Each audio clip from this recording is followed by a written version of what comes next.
নমস্কার। আজ আমি খুব সহজ পদ্ধতিতে চিংড়ি মাছের এক মালাইকারি রেসিপি উপস্থাপন করতে চলেছি। এই পাত্রে চিংড়ি মাছ নিয়ে তার মধ্যে লবণ হলুদ মাখিয়ে রেখেছি।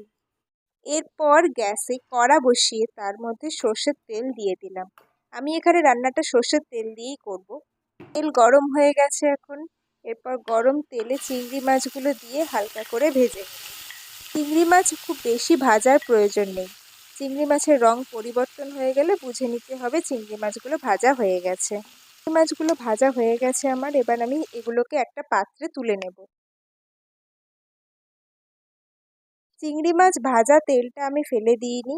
ওই তেলের মধ্যেই দুটো দারচিনি ও দুটো ছোট এলাচ দিয়ে দিলাম। গরম মশলা থেকে একটা মিষ্টি সুঘ্রাণ চলে এসেছে। এরপর আমি পেঁয়াজের পেস্টটা ঢেলে দিলাম। পেস্টটা একটু ভেজে নিচ্ছি হালকা করে।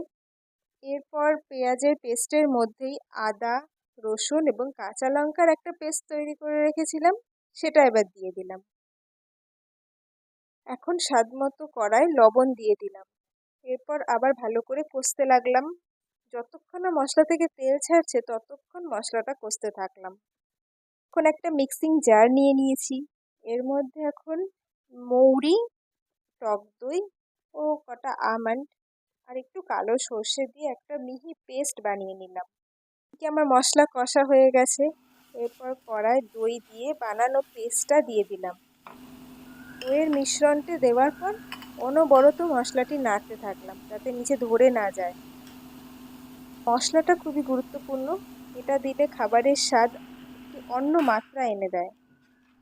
উপকরণগুলো দিয়ে একসাথে কষতে লাগলাম। মশলায় স্বাদ মতো লবণ, হলুদ ও কাশ্মীরি লঙ্কার গুঁড়ো দিয়ে ভালো করে নেড়ে চেড়ে নিচ্ছি।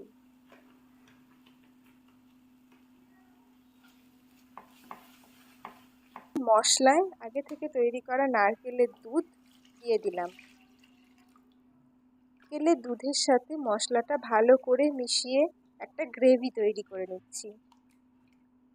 গ্রেভিটা আরেকটু পাতলা করার জন্য আরও হাফ কাপ লিকুইড দুধ দিয়ে দিয়েছিলাম, যেটা দেখাতে আমি ভুলে গিয়েছি। এখন গ্রেভির ঘনত্ব অনেকটা গাঢ় হয়ে গেছে। এরপর লবণ হলুদ দিয়ে ভেজে রাখা চিংড়ি মাছগুলো এই গ্রেভির মধ্যে দিয়ে দিলাম। গ্রেভি ফুটে উঠলেই তৈরি এক ভিন্ন স্বাদের চিংড়ি মাছের মালাইকারি। মালাইকারিটা আপনারা গরম ভাতের সাথে পরিবেশন করতে পারেন। খেতে দুর্দান্ত লাগবে। আপনারা ট্রাই করে জানাবেন।